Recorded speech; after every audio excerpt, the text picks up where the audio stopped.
نحمده ونصلی علی رسولہ الکریم اما بعد فاعوذ باللہ من الشیطان الرجیم بسم اللہ الرحمن الرحیم تلک الرسل فضلنا بعضهم علی بعض منهم من کلم اللہ ورفع بعضهم درجات وآتینا عیسی ابن مریم البینات وأیدناہ بروح القدس صدق اللہ العظیم رب اشرح لی صدری ویسر لی امری واحلل عقدۃ من لسانی یفقہوا قولی آمین یا رب العالمین۔ اللہ کا نام لے کر ہم تیسرے پارے کا آغاز کر رہے ہیں۔ اللہ کا شکر ہے کہ 2 پارے ہم نے ترجمے سے اور ایک مفہوم کے ساتھ سمجھنے کی کوشش کی ہے، تو وہی سورہ بقرہ کے مضامین جو چل رہے ہیں اور اب ہم اس کے آخر کی طرف بڑھ رہے ہیں۔ یہاں اللہ تعالیٰ نے ایک مسئلہ بیان کیا، تلک الرسل فضلنا، یہ جو رسول ہیں ان کو ہم نے فضیلت دی ہے، بعضهم علی بعض، ان میں سے بعض کو بعض پر، یعنی ایک دوسرے پر ہم نے فضیلت دی ہے رسولوں کو۔ اچھا، اس میں فرق سمجھ لیں کہ فضیلت بین الرسل یہ جائز ہے اور تفریق بین الرسل یہ کفر ہے، یہ ناجائز ہے۔ یعنی رسولوں کے درمیان تفریق کرنا، تفریق کیا ہے؟ ایک کو مانوں گا ایک کو نہیں مانوں گا، یا اتنے کو مانوں گا ایک، تو یہ کفر ہے۔ جیسے یہودیوں نے کیا کیا، سب رسولوں کو مانتے ہیں لیکن 2 کو نہیں مانتے، حضرت عیسیٰ علیہ السلام اور محمد الرسول اللہ صلی اللہ علیہ وسلم کو، تو یہ کفر ہے۔ اسی طرح عیسائی وہ سب کو مانتے ہیں لیکن محمد الرسول اللہ صلی اللہ علیہ وسلم کو نہیں مانا، تو یہ تفریق بین الرسل یہ جائز نہیں ہے۔ لا نفرق بین احد منہم، یعنی ہم ان میں سے کسی میں کوئی تفریق نہیں کرتے، یہ قرآن میں آیات آ جائیں گی آخر میں۔ البتہ فضیلت بین الرسل یہ جائز ہے۔ اس میں بالکل اس معاملے کو ایسے سمجھ لیں کہ جیسے صحابہ کرام رضوان اللہ تعالی علیہم اجمعین کے درمیان حضور صلی اللہ علیہ وسلم نے فضیلتیں بیان کی۔ آپ جمعہ کے خطبے میں سنتے ہوں گے کہ ارحم امتی بے امتی ابو بکر، کہ رحم کے معاملے میں، شفقت کے معاملے میں امت کے اوپر سب سے زیادہ ابو بکر ہیں۔ واشدہم فی امر اللہ عمر، اور سب سے زیادہ سخت شدت والے اللہ کے حکم میں وہ کون ہے؟ حضرت عمر رضی اللہ تعالیٰ عنہ۔ واکثرہم حیاء عثمان، اور سب سے حیا میں حضرت عثمان رضی اللہ تعالیٰ عنہ۔ اور واقضاہم علی، اور فیصلہ سازی میں وہ حضرت علی رضی اللہ تعالیٰ عنہ۔ یہ 4 تو آپ سنتے ہیں، لیکن اور بھی بہت سارے صحابہ کو حضور صلی اللہ علیہ وسلم نے اسی طرح کا افضل و تفضیل کا صیغہ جو ہے جن کے بارے میں استعمال کیا۔ مثلاً حضرت ابی ابن کعب رضی اللہ تعالیٰ عنہ کے بارے میں کہا کہ اقرأ القرآن، قرآن کے سب سے زیادہ جاننے والے، قاری۔ ہمارے زمانے میں تو ذرا قاری اس کو کہتے ہیں نا کہ جو ذرا خوبصورت پڑھتا ہے، لیکن حضور صلی اللہ علیہ وسلم صحابہ کے زمانے میں قاری وہ تھا کہ جو سب سے زیادہ جانتا تھا۔ اس کے حوالے سے میں 1-2 حدیثیں بھی آپ کو بعد میں سناؤں گا کہ سب سے زیادہ جو جاننے والے ہیں قرآن حکیم کے، عالم ہیں، وہ ابی ابن کعب ہیں۔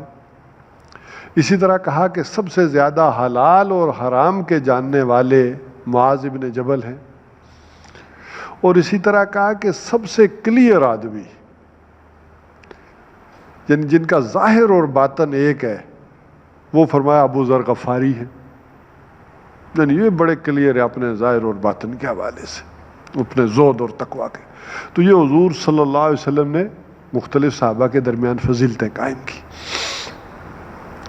لیکن ایک ہے کسی جزوی فضیلت کا ہونا اور ایک ہے کلی فضیلت کا ہونا۔ ایک فضیلت مطلقہ ہے، تو کلی فضیلت اس درجے میں حاصل ہوگی کہ جیسے وہ مراتب ہیں صحابہ کے، کہ پہلے 4 خلفاء، سب سے زیادہ حضرت ابو بکر صدیق رضی اللہ تعالیٰ عنہ، پھر حضرت عمر، پھر حضرت عثمان، پھر حضرت علی، پھر باقی وہ آپ نے خطبے میں پڑھا ہوگا کہ باقی جو 6 رہ گئے ہیں، یعنی عشرہ مبشرہ میں سے 4 تو یہ ہیں اور باقی پیچھے 6 رہ گئے۔ تو اسی طرح پھر یہ باقی آگے درجہ بندیاں ہیں۔ لیکن اس کا یہ مطلب سمجھ لیں کہ فضیلت کلی کے تو یہ درجات ہیں، لیکن جزوی اعتبار سے کسی ایک صحابی کو سارے صحابہ پر فضیلت حاصل ہو سکتی ہے۔ جیسے حضرت علی رضی اللہ تعالیٰ عنہ کی علمی فضیلت ہے یا اواقذاہم علی ہیں سب سے زیادہ، وہ ہو سکتا ہے سارے صحابہ پر ہو، لیکن کلی فضیلت کا یہ معاملہ۔ اسی طرح انبیاء علیہ الصلوۃ والسلام کے بارے میں بھی سمجھ لیں کہ جزوی فضیلت کے اعتبار سے کسی نبی کو، کسی رسول کو سارے رسولوں پر فضیلت حاصل ہو سکتی ہے۔ اسی کی ایک مثال دی اللہ تعالیٰ نے، منہم من کلم اللہ، آگے مثالیں دی، منہم من کلم اللہ، ان میں سے ایسے بھی ہیں جن سے اللہ نے کلام کیا، اگرچہ وہ من ورائے حجاب ہے، پردے کے پیچھے سے ہے، لیکن ہے اس دنیا میں کلام اگر اللہ تعالیٰ نے کیا ہے تو وہ حضرت موسیٰ علیہ السلام سے، حضور صلی اللہ علیہ وسلم سے بھی کیا ہے، لیکن معراج اس دنیا میں جس شخص سے کلام کیا وہ حضرت موسیٰ علیہ السلام، جنہوں نے ان کانوں سے، ان انسانی کانوں سے سنا ہے اللہ تعالیٰ کی آواز کو، وہ حضرت، تو کتنی بڑی فضیلت ہے۔ اللہ نے کہا کہ ایسی فضیلت تو کسی اور نبی یا رسول کو ہم نے نہیں دی کہ یہ بات اس طرح سے سنی ہو۔ تو رسولوں کے درمیان بھی فضیلت کسی جزوی اعتبار سے سارے رسولوں پر ہو سکتی ہے، لیکن فضیلت کلی حاصل ہوگی، مطلقہ حاصل ہوگی محمد رسول اللہ صلی اللہ علیہ وسلم کو سارے رسولوں کے اوپر۔ لیکن حضور صلی اللہ علیہ وسلم نے منع فرمایا کہ اس کو خام خواہ جو ہے وہ اجاگر کرنا، بیان کرنا، یہ درست نہیں ہے۔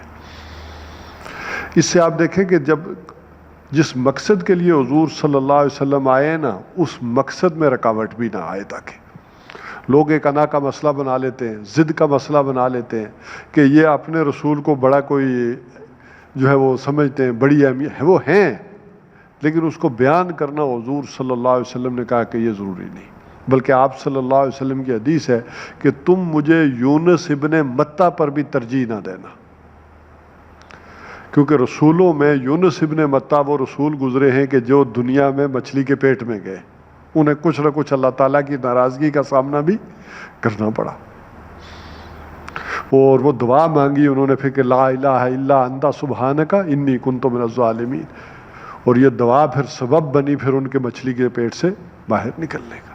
تو ان کے اوپر بھی مجھے فضیلت نہ دینا ہے، اس میں کوئی شک نہیں، لیکن ایک یہ ہے کہ یہ سب سے زیادہ بیان کرنے سے اگر حضور صلی اللہ علیہ وسلم کے مشن میں پرابلم آتی ہے اور دوسرے لوگ اس کی انا کا مسئلہ بناتے ہیں اور پکڑتے ہیں تو پھر اس سے پیچھے ہٹنا چاہیے۔ تو یہ صرف میں نے اس حوالے سے بیان کیا کہ آج اس چیز کی ہم احتیاط نہیں کرتے جو حضور صلی اللہ علیہ وسلم نے اس حوالے سے بتائی ہے۔ تو تلک الرسل فضلنا بعضهم علی بعض، یہ جو رسول ہیں ان کو ہم نے فضیلت دی ایک دوسرے کے اوپر، منہم من کلم اللہ، ان میں سے ایسے بھی ہیں جن سے اللہ نے کلام کیا، ورفع بعضهم درجات، اور بلند کیے ان میں سے اوروں کے درجات، یعنی کسی اور کے درجات بھی کسی اور اعتبار سے اس کے درجے کو بلند کر دیا۔ علامہ جار اللہ زمخشری علیہ رحمہ کی رائے یہ ہے کہ اس سے مراد حضور صلی اللہ علیہ وسلم ہے، کہ یہ جو اور کے درجات بھی بلند کیے اس سے مراد حضور ہے۔ وَآتَيْنَا عِيسَى ابْنَ مَرْيَمَ الْبَيِّنَاتِ، اور ہم نے عطا کیے عیسیٰ ابن مریم کو بڑے بینات، معجزے، واضح معجزات، یعنی جہاں تک حصی معجزوں کا تعلق ہے حضرت عیسیٰ علیہ السلام سے زیادہ ٹاپ کے معجزے کسی کو نہیں دیے گئے۔ یعنی معجزوں میں اگر کوئی ٹاپ کے 2 معجزے ہو سکتے ہیں نا، ویسے تو اور بڑے معجزے ان کو دیے گئے، وہ مادرزاد اندھے کو بینائی عطا کر دینا، مادرزاد کوڑی کو اچھا کر دینا، لیکن یہ خلق حیات اور احیاء موتا، یہ اتنے 2 بڑے معجزے ہیں کہ یہ اللہ نے کسی کو نہیں دیے، کہ مٹی سے ایک پرندہ بناؤ گارے سے اور اس کو پھونک دو، پھونک مارو اور وہ اللہ کے حکم سے اڑتا ہوا پرندہ بن جائے، اتنا بڑا معجزہ، اور دوسرا کہ ایک مردے کو زندہ کر دے۔ اس سے آپ اندازہ کر سکتے ہیں کہ ان کو کتنے بڑے واضح معجزات دی۔ وَأَيَّدْنَاهُ بِرُوحِ الْقُدُسِ، اور ہم نے ان کی تائید کی، مدد کی روح القدس کے ذریعے، جبرائیل امین کے ذریعے۔ یعنی یہ بھی بہت بڑا مسئلہ ہے کہ جبریل تو حضور صلی اللہ علیہ وسلم کے پاس بھی آتے تھے جب اللہ کا حکم ہوتا تھا، لیکن حضرت عیسیٰ علیہ السلام کے ساتھ جبریل ہر وقت موجود رہتے تھے، یہ بھی بہت بڑی فضیلت۔ تو بہرحال فضیلت بین الرسل یہ جائز، اور تفریق بین الرسل یہ ناجائز۔ اچھا اتنا سارا کچھ ہونے کے باوجود بھی پھر لوگوں میں اختلاف ہوئے. وَلَوْ شَاءَ اللَّهُ مَقْتَتَلَ الَّذِينَ مِن بَعْدِهِمْ. وہ آیت اختلاف ہم نے پڑھی تھی نا کہ ہے تو آدم کی اولاد ہی سارے مذہب مذاہب کی اوریجن جس طرح حضرت آدم علیہ السلام سے ہیں سارے کے سارے، اسی طرح وہ بھی اللہ ہی کی طرف سے. لیکن اولاد آدم ہی میں کچھ لوگ اتنے دور نکل گئے، وہ پگڈنڈیاں اتنی دور نکلی ہیں کہ وہ اپنی اصل سے بالکل کٹ کر رہ جائے. وہ کیا کہتے ہیں نا کہ پہچانی ہوئی صورت بھی پہچانی نہیں جاتی. کہ بہت سارے لوگ تو پھر کچھ پہچان لیتے ہیں، جیسے ہندوؤں کے ہاں پھر کچھ آثار مل جاتے ہیں، لیکن یہ آپ کو بہت سارے یہ کورین اور جیپنیز اور ان کے ہاں شاید کسی کا مطالعہ ہو تو میں نہیں کہہ سکتا، لیکن پہچاننا مشکل ہو جاتا ہے کہ یہ کس نبی سے رہے اور ان کے ساتھ کون کون سی کتب رہی. جیسے چائنیز کے اندر کہا جاتا ہے کہ کنفیوشس کے اوپر گمان گزرتا ہے، یا ایرانیوں کے ہاں زرتشت کے حوالے سے ایک بات کہی جاتی ہے. تو بہرحال لوگ دور نکل گئے. تو اگر اللہ چاہتا تو یہ نہ لڑتے آپس میں من بعدہم، ان کے آنے کے بعد. اب ذرا بات کو سمجھے کہ یہ بات کیوں کہی جا رہی ہے. پچھلے درس میں آپ کو یاد ہوگا کہ ہم نے طالوت اور جالوت کی جنگ کا واقعہ پڑھا تھا. اس میں آخر میں چونکہ ٹائم مجھے لگ رہا تھا کہ کم ہو گیا تھا، تو حضرت داؤد علیہ السلام کے بارے میں میں نے کوئی زیادہ بات نہیں کی تھی. نبی سمویل کا واقعہ ہے کہ وہ گئے ہیں حضرت داؤد علیہ السلام کے والد صاحب کے پاس کہ تم اپنے بیٹے مجھے دکھاؤ. تو انہوں نے کہا یہ 5 کے 6 بیٹے ہیں میرے اور 6 ہیں غالباً کے ساتھ ہیں. تو یہ تو بڑے اچھے قداور اور بڑے بہادر ہیں، یہ تو سارے میں نے فوج میں بھرتی کرا دی ہے، یہ آپ کے ساتھ ہوں گے. جو حضرت طالوت کی فوج ہوگی یہ ساتھ ہوں گے. ایک بیٹا میرا ذرا کمزور ہے، قد بھی اس کا بڑا نہیں ہے، تو وہ ذرا کمزور ہے، وہ ذرا گھر کے کام کاج کر لیتا ہے، بکریاں چرا کے لے آتا ہے، تو اس کو میں نے اس کام کے لیے رکھا ہے. باقی یہ آپ ان سے مل لیں، یہ 4-5 ہیں. تو انہوں نے کہا نہیں اس سے بھی ملاؤ، وہ 6 یا 7ویں سے. تو وہ جب ان سے ملایا گیا تو نبی سمویل نے کہا کہ اصل یہ ہے وہ جو کارنامہ انجام دے گا جو کسی نے نہیں کیا ہوگا. تو والد صاحب نے بھی بات کو آئی گئی کر دی، ٹال دیا کہ پتہ نہیں کیا کارنامہ کرے گا کیا نہیں کرے گا. تو اس حوالے سے وہ سمجھ لیں کہ وہاں اس جنگ میں ان کی انٹری جو تھی وہ اچانک ہوئی تھی. فوج میں وہ نہیں گئے تھے، بلکہ یہ 2 فوجیں لڑ رہی تھی، ان کے بھائی بھی ساتھ لڑ رہے تھے. تو وہ اچانک آئے بکریاں چراتے ہوئے، انہوں نے دیکھا کہ 2 فوجیں آمنے سامنے، تو تب انہوں نے وہ نشانہ لیا. وہ چونکہ بات ارریلیونٹ لگ رہی تھی نا کہ حضرت داؤد بھی اگر اسی معاشرے کا حصہ تھے تو وہ اچانک کہاں سے آگے. تو اس وجہ سے آگے کہ والد صاحب سمجھتے تھے کہ یہ کمزور ہے، بیمار ہے، ذرا ہائٹ وائٹ بھی اتنی نہیں ہے جو فوجی کی ہونی چاہیے، تو اس کو انہوں نے بکریاں چرانے کے لیے کر لیا تھا. بہرحال تو ان کے آنے کے بعد بھی اگر اللہ چاہتا تو لوگ جو ہے وہ جھگڑا نہ کرتے، اختلاف نہ کرتے. من بعد ما جاءتهم البینات، اس کے بعد کہ ان کے پاس اتنی واضح نشانیاں آ گئی تھیں. ولکن اختلفوا، لیکن انہوں نے اختلاف کیا. فمنہم من آمن ومنہم من کفر، تو انہی میں سے وہ بھی کوئی تھا کہ جو کوئی ایمان لے آیا، اور جو کوئی وہ بھی تھا کہ جس نے کفر کی روش اختیار کر لی.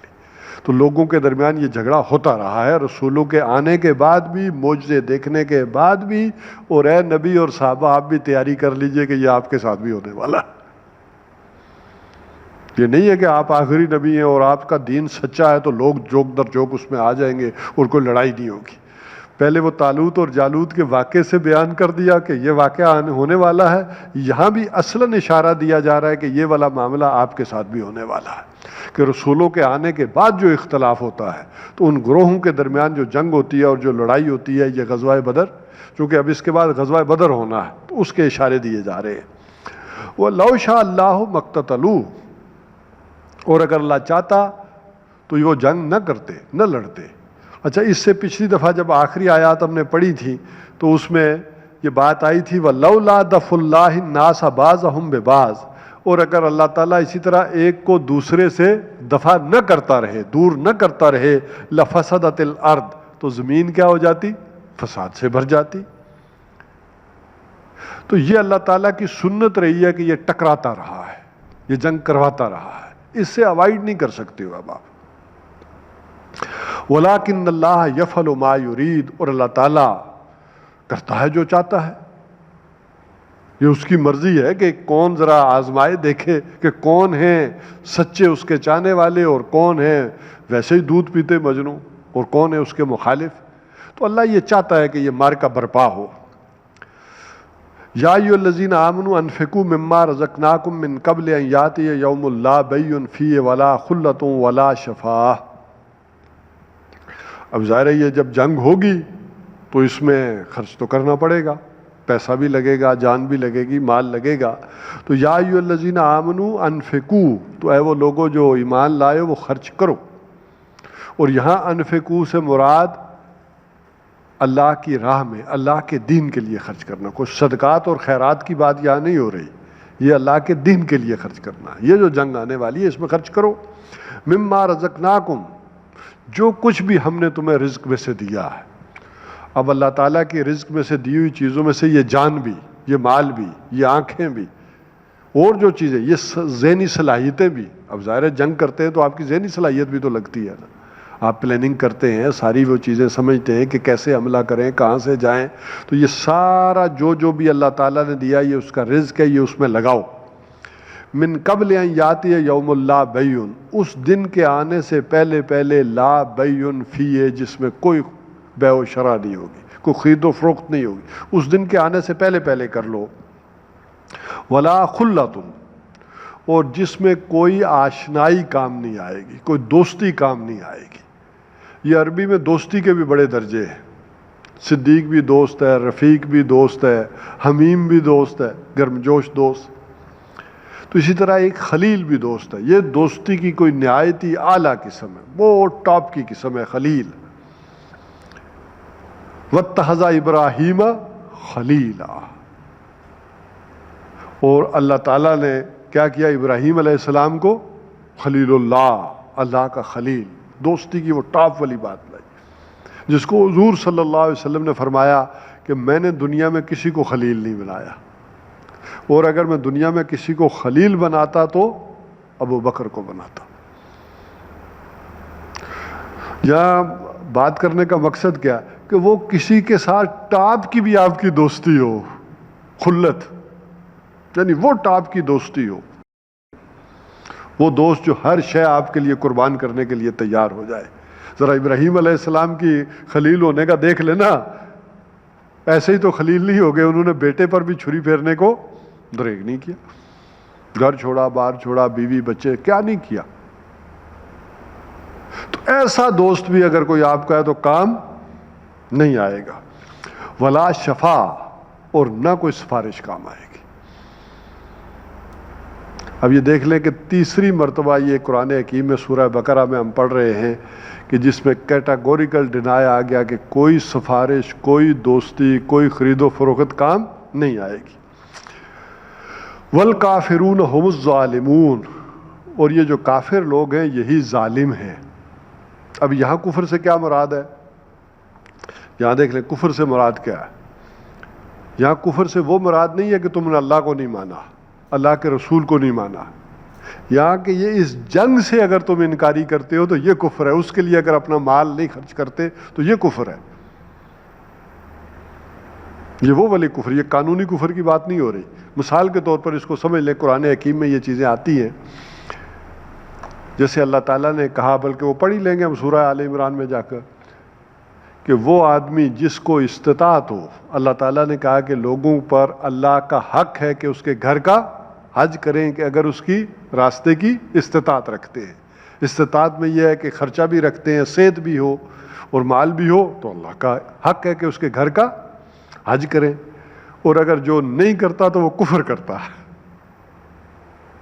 سمجھ گئے کہ نہیں بات. وہاں کیا آگیا کہ جو یہ حج نہیں کرتا وہ کیا کرتا ہے, کفر کرتا ہے. وہاں وہ مراد وہ قانونی کفر نہیں ہے کہ اللہ کو نہیں مانا رسول, بلکہ جو حج نہیں کر رہا وہ کفر کر رہا ہے. قانونی بات نہیں ہو رہی. اسی طرح یہاں یہ جنگ جو آنے والی ہے بدر کی, اس کے اوپر اگر تم خرچہ نہیں کرتے ہو تو, انفاق فی سبیل اللہ نہیں کرتے ہو تو یہ گویا کہ کفر کر رہے ہو. اب آگے آیت الکرسی, اللہ لا الہ الا ہو الحی القیوم. یہ آیت الکرسی کے بارے میں جان لیں کہ بہت ساری روایات میں آیا ہے کہ یہ آیتوں کی سردار ہے، بہت بڑی آیت ہے۔ ویسے تو اس سورہ بقرہ کے نصف ثانی میں آپ کو میں نے بتایا تھا کہ بہت ساری آیات آ رہی ہیں، جیسے ہم اگر شروع میں پڑھیں تو اس نصف ثانی میں مضمون تو چلے تھے 4، 2 شریعت کی لڑیاں اور 2 انفاق کی لڑیاں، انفاق جان اور انفاق مال۔ اور شریعت کی 2 لڑیاں کیا تھیں؟ معاملات اور عبادات۔ نماز کے احکام آگے، زکوٰۃ کے آگے، حج کے آگے، کوئی اس کے کہنے چاہیے کیا نماز کے آگے، یہ سارے احکامات آگے، روزے کے آگے، یہ چاروں چیزوں کے آگے احکامات آگے۔ لیکن اسی طرح ایک یہ عبادات کا معاملات آگے، معاملات میں تفصیل سے ہم نے معاشرتی احکامات میں مرد اور عورت کا جو تعلق ہے اور رضاعت کے قوانین تھے وہ تفصیل سے ہم نے پڑھے، یتیموں کے حقوق پڑھے۔ تو یہ 2 چیزیں آ گئی، معاملات اور ایک عبادات، اور 2 چیزیں تھیں اللہ کی راہ میں مال کا خرچ کرنا اور اللہ کی راہ میں جان لگانا۔ لیکن اس نصف ثانی کے یہ 4 مضامین جو چلتے ہیں تو انہی چاروں میں یہ بات تھی کہ جیسے کوئی اضافی چیز نہ ہو، بلکہ کپڑے کا تانا بانا ہوتا ہے نا، بنتری میں کچھ پھول بن دیے جاتے ہیں، کوئی اضافی دھاگا نہیں استعمال ہوتا، اسی میں کچھ نگینے پرو دیے جاتے ہیں۔ تو اسی طرح بڑی بڑی آیتیں جو ہے وہ اس نصف ثانی میں پرو دی گئی، جیسے شروع میں آیت الآیات کہ فزیکل فنامنا جتنے ہیں وہ ایک آیت میں رکھ دیے گئے۔ اسی طرح نیکی کی آیت وہ رکھ دی گئی، اسی طرح آیت الکرسی وہ رکھ دی گئی۔ پھر ہم دیکھیں گے آیت الدین، لین دین کے معاملے میں طویل ترین قرآن حکیم کی آیت جو ہے وہ آ گئی۔ تو بہرحال حضور صلی اللہ علیہ وسلم نے، ترمذی شریف کی روایت ہے کہ ایک دفعہ پوچھا گیا، کسی نے پوچھا کہ قرآن حکیم کی سب سے عظیم صورت اور عظیم آیت کون سی ہے؟ تو حضور صلی اللہ علیہ وسلم نے فرمایا سورہ اخلاص سب سے عظیم صورت ہے اور سب سے عظیم آیت آیت الکرسی ہے۔ اسی طرح ایک روایت آتی ہے کہ ابی ابن کعب، ابھی ان کا ذکر ہوا تھا کہ قرآن کے بڑے جاننے والے، ان سے حضور صلی اللہ علیہ وسلم نے پوچھا کہ تم بتاؤ کہ سب سے عظیم آیت قرآن میں کون سی ہے؟ تو جو صحابہ کرام کا مزاج تھا انہوں نے کہا اللہ اور اللہ کے رسول جانتے ہیں۔ تو انہوں نے کہا نہیں، آپ کے خیال میں کون سی ہے؟ آپ ذرا بتائیں نا کہ آپ قرآن کے بڑے ماہر مانے جاتے ہیں، عالم ہیں، بتائیں کون۔ تو انہوں نے کہا آیت الکرسی، اللہ لا الہ، یہ آیات پڑھی۔ تو اس پر حضور صلی اللہ علیہ وسلم نے انہیں کہا کہ تمہیں مبارک ہو اور تمہارے لیے یہ چیز نفع بخش ہو، فائدہ دے، تمہیں دین کا فہم دے اور تمہارے لیے یہ نفع بخش ہو، اور تمہیں مبارک ہو کہ تم نے صحیح بات بتائی۔ اس کا مطلب یہ ہے کہ تم واقعی قرآن کے جاننے والے ہو۔ اسی طرح ایک حدیث میں یہ بھی بات آتی ہے کہ اللہ تعالیٰ کا ایک نام ہے کہ وہ نام لے کر اگر دعا کی جائے تو دعا رد نہیں ہوتی۔ اسم اعظم، عام طور پر آپ نے دیکھا ہوگا نا، اسم اعظم کا ذکر ہو رہا ہے، اس کی مالا جپی جائے، تو اسم اعظم ہے کون سا؟ اس کے بارے میں بڑی کنٹروورسی ہے کہ کون سا نام ہے جو اللہ تعالیٰ کا اسم اعظم ہے۔ تو حضور صلی اللہ علیہ وسلم نے صحابہ کرام کو فرمایا کہ تم ایسا کرو کہ اس اسم اعظم کو سورہ بقرہ، سورہ آل عمران اور سورہ طٰہٰ میں تلاش کرو۔ تو جن مفسرین نے بھی اس کو تلاش کیا ان 3 صورتوں میں، سورہ آل عمران، سورہ بقرہ اور سورہ طٰہٰ میں، تو انہوں نے کہا کہ یہ کامن چیز ہے، الحی القیوم، یہ کامن چیز ہے، یہ وہ اسم اعظم ہے کہ یہ نام لے کر اگر دعا کی جائے اللہ تعالیٰ سے تو اس دعا کو اللہ تعالیٰ رد نہیں کرتے ہیں۔ بہرحال اللہ لا الہ، یہ ایک آیت ہے لیکن جملے 10 ہیں، بلکہ اصلاحی صاحب نے تو 11 کیے ہیں۔ اللہ لا الہ الا ہو، وہ کہتے ہیں اللہ علیحدہ سے ایک جملہ ہے پورا کہ ہو اللہ، وہ اللہ، لا الہ الا ہو کہ جس کے سوا کوئی معبود نہیں وہ ہے۔ بہرحال اللہ لا الہ الا ہو، اللہ وہ ہستی ہے کہ جس کے سوا کوئی معبود نہیں۔ یہاں اللہ بھی آ گیا اور الہ بھی آ گیا، اس کو سمجھ لیں۔ اس حوالے سے بڑی صوفیاء کرام کے درمیان، جو بھی گرامر والے ہمارے لوگ ہیں، بڑی بحث کرتے ہیں۔ عام طور پر جو اہل دل لوگ ہیں، صوفیاء ہیں، وہ کہتے ہیں کہ اللہ کا نام ذاتی ہے، یہ اللہ ہے، اس کا کوئی مادے نکالنا کہ یہ لفظ ہے اتنے سے مل کے بنا ہے، یہ کوئی ذرا اچھی بات نہیں ہے، یہ اس میں جامد ہے، اور یہ اللہ تعالیٰ کا اس میں ذات ہے، اس میں علم ہے۔ ظاہر ہے جیسے کوئی نام ہے، یہ لاہور ہے، راول پنڈی ہے، تو بس راول پنڈی ہے نا، کہ کس وجہ سے ہے، کیوں ہے، اس کو چھوڑ دیں، لاہور ہے، لاہور لاہور ہے بھیا، وہ یہ نہیں کہ کیوں ہے، کیوں رکھا گیا، کس وجہ سے، یہ اپنی ہسٹری ہوگی، لیکن بہرحال لاہور کا ایک نام ہے، کس سے نکلا کس سے نہیں نکلا۔ تو ایک یہ ہے کہ اللہ تعالیٰ کا ایک نام یہ، اور بعض جو ہمارے گرامر والے حضرات ہیں، فقہ والے ہیں، متکلمین ہیں، وہ کہتے ہیں کہ نہیں، الہ پر الف لام جب داخل ہوا تو یہ اللہ بن گیا۔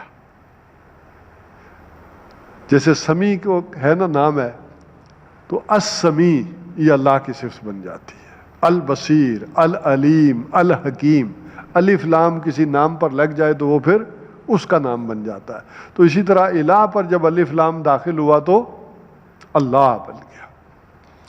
اور اسی میں الہ کے معنی جو ہے 3-4 لیے گئے ہیں۔ یہ مولانا مودودی نے خاص کر بحث کی ہے اپنی قرآن حکیم کی 4 بنیادی اصطلاحوں میں، کہ الہ، رب، اس کے حوالے سے کہ یہ کیا، کہ یہ ہے کیا کیا، کن کن معنوں میں استعمال ہوتے ہیں۔ اور وہ کہتے ہیں کہ قرآن حکیم کی یہ 4 بنیادی اصطلاحیں نہ سمجھنے کی وجہ سے 2/3 قرآن سمجھ میں نہیں آتا۔ اگر آپ ان 4 بنیادی اصطلاحوں کو سمجھ لیں تو آپ پر یہ ساری چیزیں سمجھ میں آ جائیں گی۔ بہرحال الہ، الہ یا اللہ کو ایک معنی یہ ہوتے ہیں کہ جیسے کسی شے کی طرف وحالانہ انداز میں لپکنا، بھاگ کر جانا، اور اس کی مثال دی گئی کہ وہ بچھڑا جو اپنی ماں سے بچھڑا ہوا ہو اور جب وہ کھلے تو بھاگ کر ماں کے تھنوں میں جا کر منہ مارے، بھاگ کر اس کے پاس جائے، یا بچہ آ کر ماں کی ٹانگوں سے لپٹ لے، یہ الہ یا اللہ ہوا۔ اور ایک کہا جاتا ہے کہ نہیں، وہ جو متحیر کر دے، انسان کو حیرت میں ڈال دے، کچھ اندازہ نہ کر سکے آدمی۔ تو جو کہا جاتا ہے نا کہ علم کی انتہا کیا ہے، کہ انسان حیرت میں ڈوب جائے، یہ کیا ہے۔ اور ایک ہے والہانہ محبت، بلکہ اس کو پھر 3 حصوں میں کیٹیگرائز کیا گیا کہ عوام کا تصور الہ یہ ہے کہ ضروریات کی باہم رسانی کرنے والا، مشکل کشا، دستگیری کرنے والا۔ اللہ کون ہے؟ جو آپ کی ضروریات پوری کر رہا ہے۔ اور فلسفیوں کا اللہ کون ہے؟ وہ زیادہ تر بحث وہ اس پہ کرتے ہیں کہ جو آدمی کو جس کو سمجھتے ہوئے انسان کی عقل جواب دی جائے، وہ اللہ، اس کی کوہنا تک، اس تک پہنچنا ناممکن نظر آ جائے، یہ فلاسفہ کا الہ ہے۔ اور اسی طرح صوفیاء کا، ان کا الہ کیا ہے کہ جس سے والہانہ محبت کی جائے، جس کا وہ کہتے ہیں کہ لا مطلوب الا اللہ، لا مقصود الا اللہ، لا موجود ہے، کہ اس کے سوا کچھ اور نہیں چاہیے، وہ جس سے محبت کی جائے۔ وہ آپ نے مشہور بات تو وہ سنی ہوگی رابعہ بصری کی، کہ وہ ایک ہاتھ میں پانی اور ایک ہاتھ میں آگ کا مٹھا لے کر جا رہی تھی۔ تو کسی نے پوچھا رابعہ بصری کدھر جا رہی ہو؟ اس نے کہا کہ میں اس آگ کے مٹھے سے یہ چاہ رہی ہوں کہ جنت کو جلا کر راکھ کر دوں، اور یہ لوٹا پانی کا لے کر جا رہی ہوں تاکہ میں چاہ رہی ہوں دوزخ کی آگ اس سے بجھا دوں، جنت دوزخ نہ رہے، اور لوگ صرف اللہ کو اللہ کا کے لیے ہونے کے لیے چاہیں، جنت دوزخ کے لالچ میں نہ چاہیں، صرف کہ وہ اللہ ہے کتنا عظیم ہے، اس وجہ سے لوگ اس سے محبت کریں اور چاہیں۔ بہرحال یہ ایک بڑا ہائر درجہ ہے، قرآن حکیم نے ٹھیک ہے وہ بھی بیان کیا، لیکن عوام الناس کا درجہ تو وہی ہے عام لوگوں کے لیے کہ وہ ہماری ضروریات کی باہم رسانی کرتا ہے، مشکل کشا ہے، دستگیری فرماتا ہے۔ تو بہرحال یہ اللہ تعالیٰ کا ایک تصور میں نے کہا اگر آ جائے آپ کو، اللہ لا الہ الا ہو، تو اللہ کے سوا کوئی معبود نہیں ہے مگر وہ ہے الحی القیوم، وہ خود زندہ ہے، الحی۔ دیکھیں باقی دنیا میں کوئی بھی زندہ ہے تو وہ اس کی زندگی کی وجہ سے زندہ ہے، اس نے زندہ رکھا ہوا ہے تو زندہ ہے،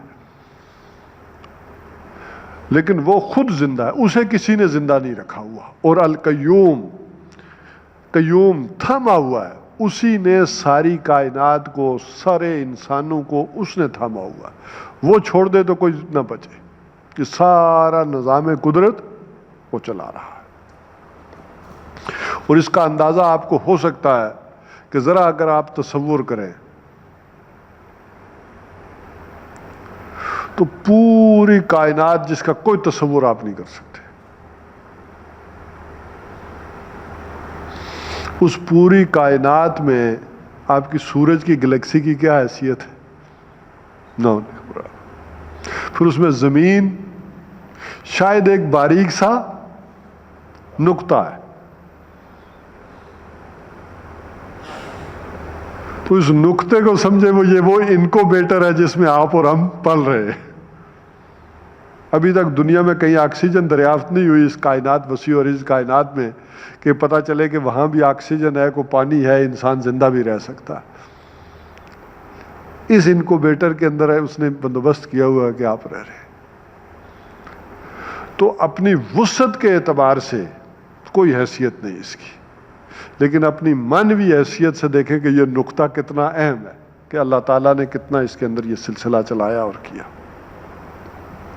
تو وہ تھامے ہوئے، ذرا اندازہ آپ سوچیں گے تو پاگل ہو جائیں گے کہ دیکھیں کہ اللہ تعالیٰ نے اس ایک نقطے کو چلانے کے لیے کتنا بڑا اہتمام کیا ہے کہ یہاں ساری چیزیں ہو رہی ہیں، آپ کی ضروریات کی ہر شے موجود ہے۔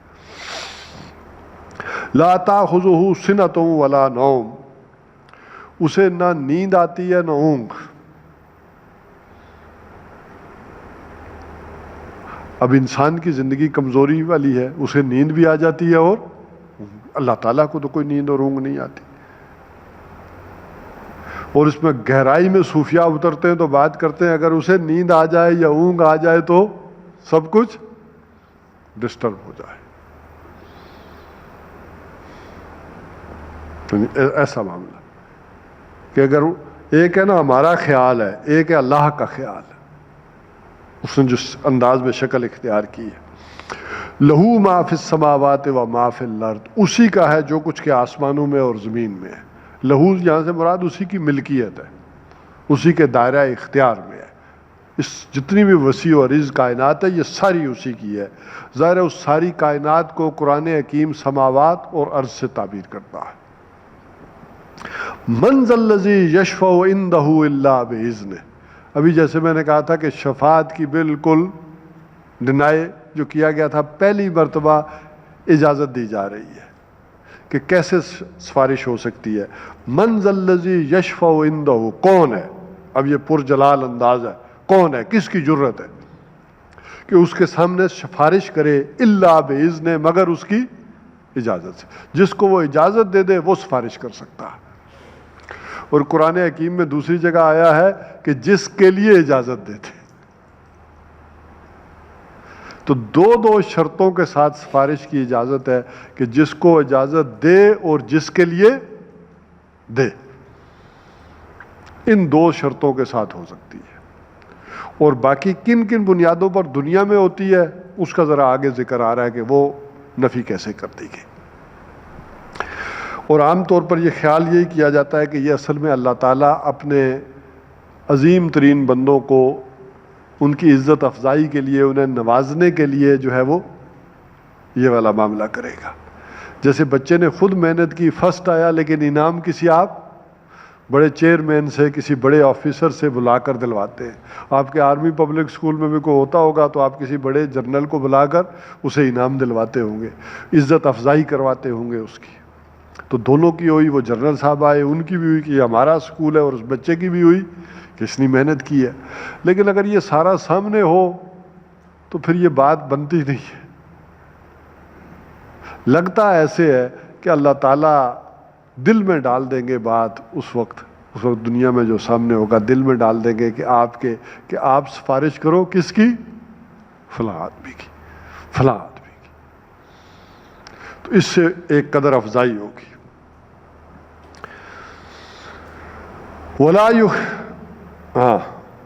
یعلم ما بین ایدیہم وما خلفہم، اور وہ جانتا ہے جو کچھ ان کے آگے ہے اور جو کچھ ان کے پیچھے ہے۔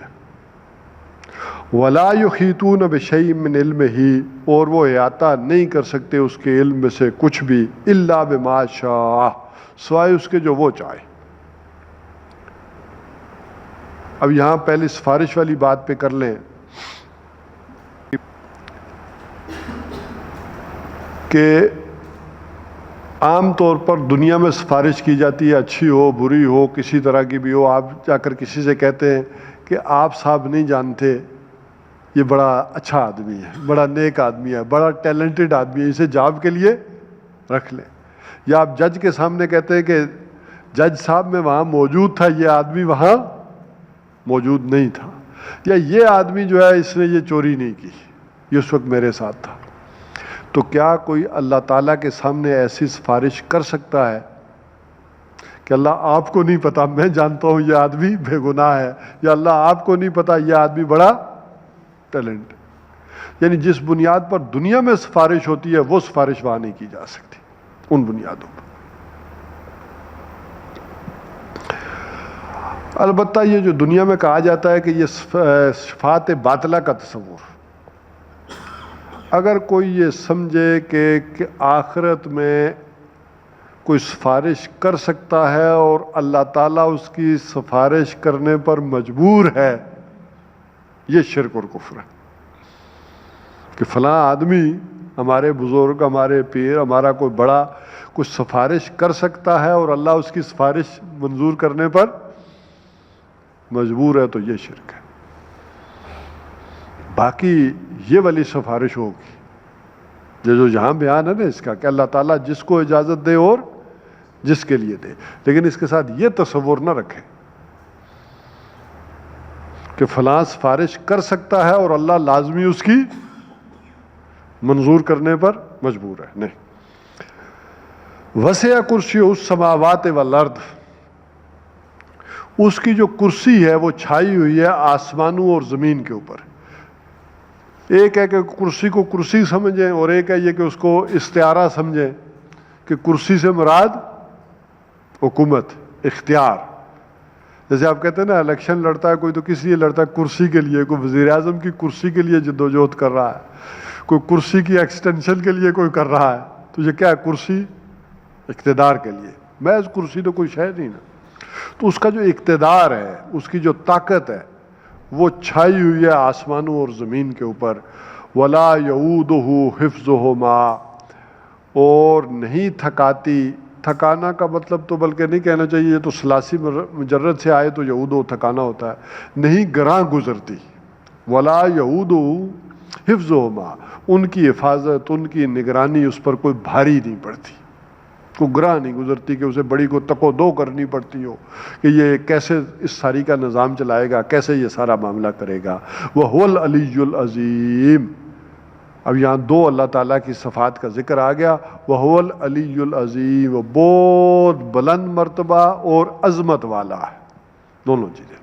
لیکن اس کو ہم کیسے بیان کر سکتے ہیں، یہ بڑی مشکل بات ہے۔ اللہ تعالیٰ کی صفات کے ضمن میں سمجھ لیں، بلکہ سورہ اخلاص کے ساتھ پہلے اس کو جوڑ لیں۔ قُلْ هُوَ اللَّهُ أَحَدٌ اللَّهُ الصَّمَدُ، قُلْ هُوَ اللَّهُ أَحَدٌ۔ احد تنہا، اکیلا، واحد نہیں کہا۔ واحد تو پھر آگے چلتی ہے نا، گنتی کی ابتدا ہے، واحد ہے، اثنان ہے، ثلاثہ ہے، وہ تو جب ہوگا۔ اکیلا کہا ہے، احد، اور پھر دوسری طرف کیا کہا؟ الصمد۔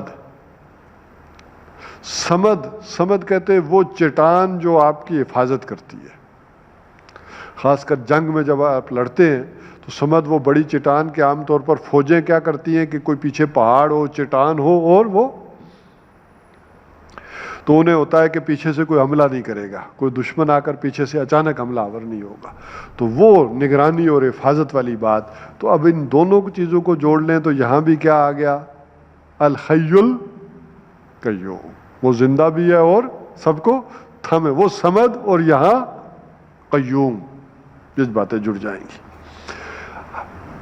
اب صفات کے حوالے سے، اللہ کی ذات کے حوالے سے تو کوئی نہ جانتا نہ جان سکتا ہے، تو صفات کے حوالے سے اللہ تعالیٰ کا جو تعارف اور پہچان ہے اس میں سمجھ لیں کہ تین بنیادی طور پر، آپ کو میں نے بارہا شاید ذکر بھی کیے ہوئے کہ وہ فارمولے تھے کہ اللہ تعالیٰ کی جتنی صفات ہیں وہ اس کی ذاتی ہے۔ انسانوں میں سے کسی کی صفت ذاتی نہیں ہے، اللہ تعالیٰ کی کیا کردہ ہے؟ عطا کردہ ہے۔ کسی کے اندر بھی کوئی خوبی ہے، کوئی حسن ہے، کوئی جمال ہے، کوئی صفت ہے، تو وہ اللہ تعالیٰ کی دی ہوئی ہے۔ اللہ تعالیٰ کی جتنی صفات ہیں وہ اس کی ذاتی ہیں اور ہمیشہ سے تھیں اور ہمیشہ رہیں گی. الحی، الحی کا مطلب بھی یہ ہے کہ وہ زندہ تھا، زندہ ہے اور زندہ رہے گا. زندہ جاوید. باقی کسی کی زندگی ایسے نہیں. اسی طرح کسی کی صفات بھی نہ ہمیشہ سے تھی نہ ہمیشہ رہیں گی، وہ جب چاہے وہ صفت لے لے.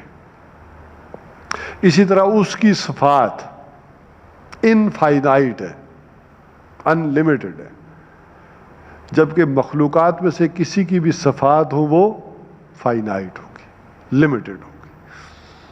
ہو سکتا ہے اللہ تعالیٰ نے مجھے صرف یہاں تک دیکھنے کی صلاحیت دی ہو، آپ میں سے کسی کو دیکھنے کی صلاحیت دے دے.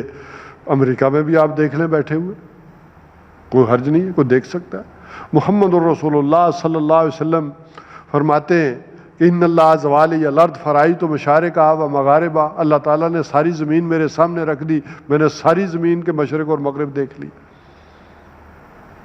تو یہ اللہ تعالیٰ کسی کو یہ صلاحیت دے. حضرت عمر رضی اللہ تعالیٰ عنہ ممبر پر بیٹھے خطبہ دے رہے ہیں اور کہہ رہے ہیں یا ساریہ الی الجبل،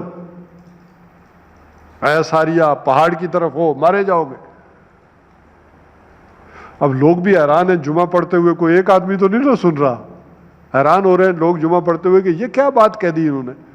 بالکل بے ربط ایک بیچ میں بات کہہ دی، جملہ کہہ دیا. اور حضرت عمر نے ممبر پر بیٹھ کر یہ بات کہی اور ادھر انہوں نے وہاں سنی، عمل بھی کیا، سنی انہوں نے. آج صرف کیا ہے ذرا بات سمجھیں، اللہ تعالیٰ کی وہی فورسز آف نیچر ہم نے قابو کر کے ہم بھی سناتے ہیں.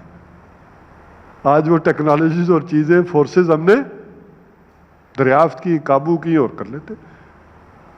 تو ساری قدرتیں تو اللہ کی ہیں، تو اللہ کے لیے کوئی شے بعید نہیں ہے.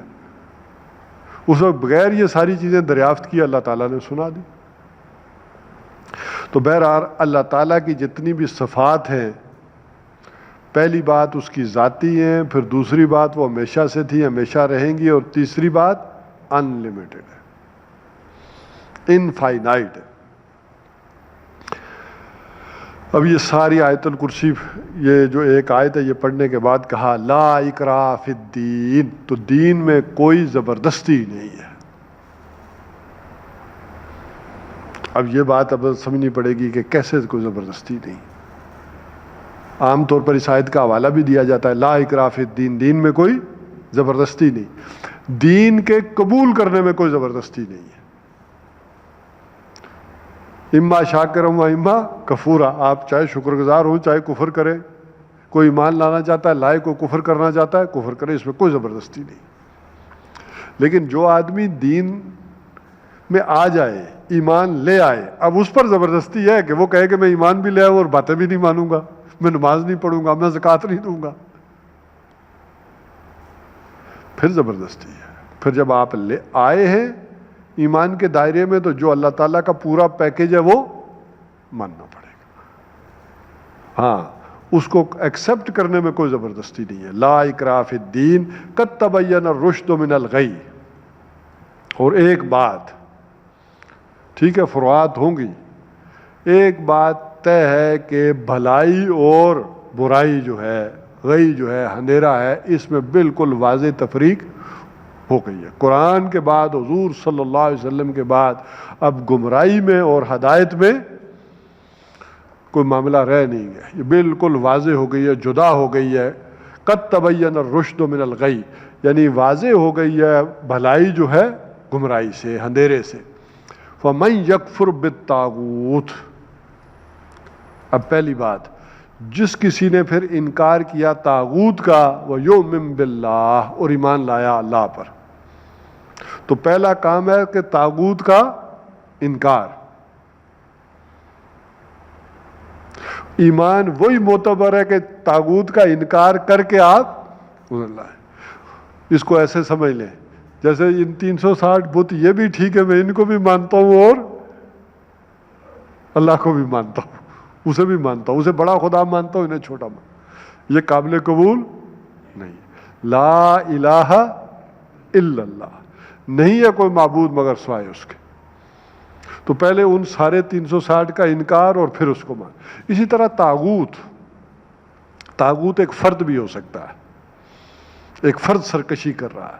طاغوت کیا ہے؟ طغا، بغاوت.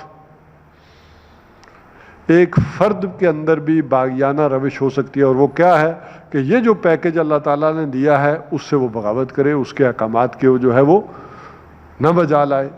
تو یہ سرکشی تھوڑی بھی ہو سکتی ہے، بہت بھی ہو سکتی ہے. یہ سرکشی ماننے کے اندر بھی ہو سکتی ہے، چھوٹے چھوٹی باتوں میں اور بڑی باتوں میں بھی. جیسے آپ کہتے ہیں نا سیلاب آیا، سیلاب میں طغیانی آئی ہوئی ہے، تو دریا کے اندر ایک طغیانی یہ ہوتی ہے کہ چھوٹے درجے کا سیلاب ہے، ابھی بارش ہو رہی نا، درمیانے درجے کا سیلاب ہے، ابھی یہ لمٹس کے اندر ہے بات. ایک ہے کہ کناروں تک ہے، اور ایک ہے کہ کناروں سے نکل گیا، کفر کی حدوں میں پہنچ گیا، اپنی حد سے ہی نکل جائے آدمی. تو یہ اور ایک ہے نظام کا طاغوت ہونا. جس طرح ایک فرد اللہ تعالیٰ کے بندگی سے نکلتا ہے، اسی طرح اگر پورا وہ اجتماعی نظام وہ اللہ تعالیٰ کی اطاعت کا پابند نہیں ہے تو وہ پورا نظام بھی طاغوت ہے. اور اس کا کم سے کم درجہ یہ ہے کہ ایسے نظام کو یہاں دل سے ایکسیپٹ نہ کیا جائے جو اللہ کی بغاوت پر مبنی ہو. آپ اسی اللہ کے باغیانہ نظام میں رہیں، اسی میں کھاتے پیتے، کوئی آپ کو دکھ نہ ہو، افسوس نہ ہو، اور اسی میں نمازیں بھی پڑھیں، اسی میں روزے بھی رکھیں، تو یہ اللہ کو قبول نہیں ہے. پہلے آپ اس کا انکار کریں، مجبوری میں سمجھیں کہ مجبوری میں رہ رہے ہیں، تو پھر ہے بات. اس تکلیف اور دکھ کے ساتھ رہ رہے ہیں کہ یہ اللہ کی بغاوت پر مبنی نظام ہے.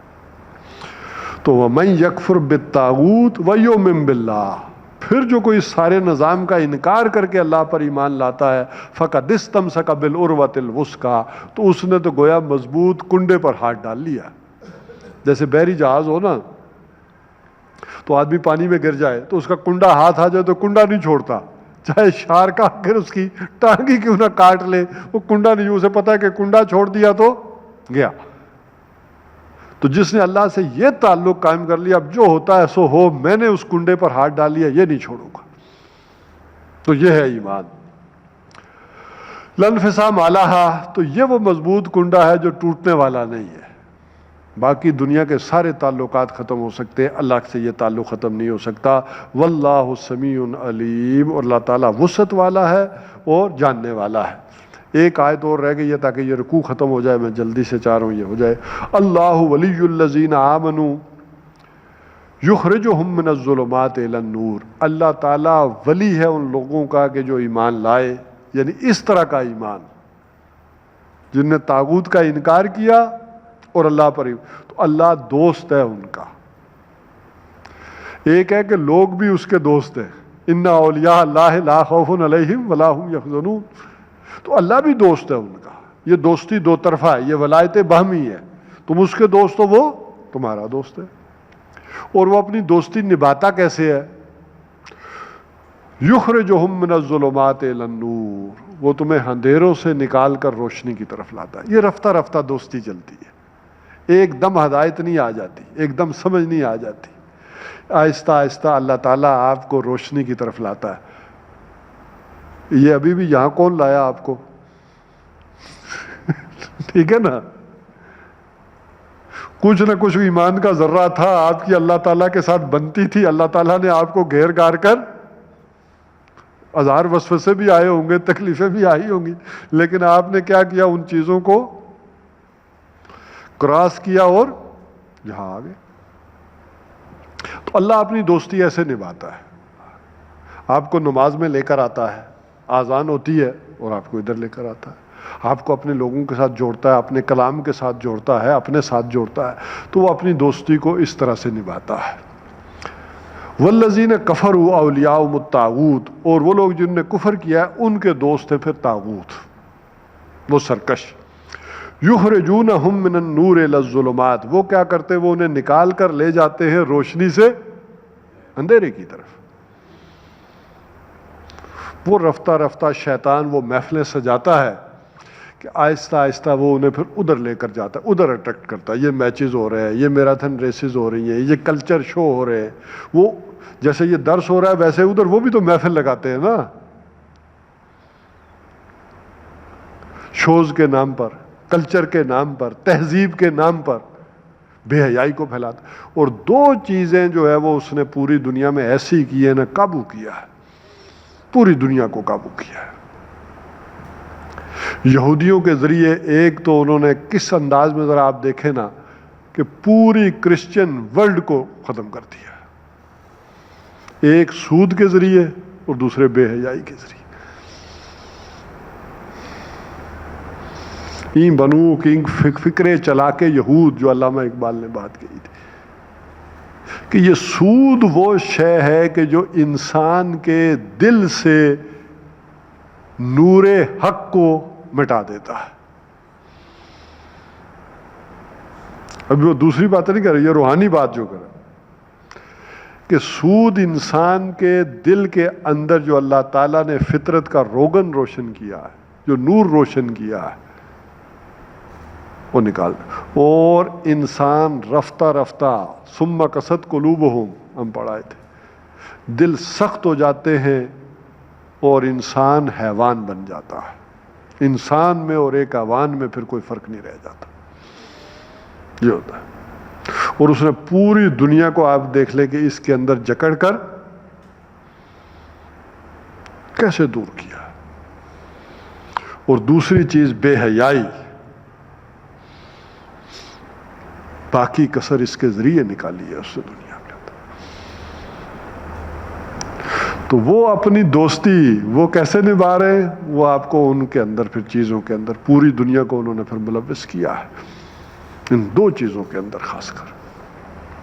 بہرحال اس کے اوپر کچھ گفتگو ہوئی تو پھر بعد میں کر لیں گے. اولئک اصحاب النار، تو یہ لوگ ہوں گے پھر آگ والے، ہم فیہا خالدون، اس میں رہیں گے پھر ہمیشہ. یعنی یہ ان کی دوستی یہ ہوگی کہ یہ انہیں لے کر جائیں گے ہمیشہ آگ کی طرف، اور اللہ تعالیٰ انہیں لے کر جائے گا دوسری جگہ آتا ہے جنت کی طرف، وہاں ابدی زندگی کی طرف. صدق اللہ العظیم.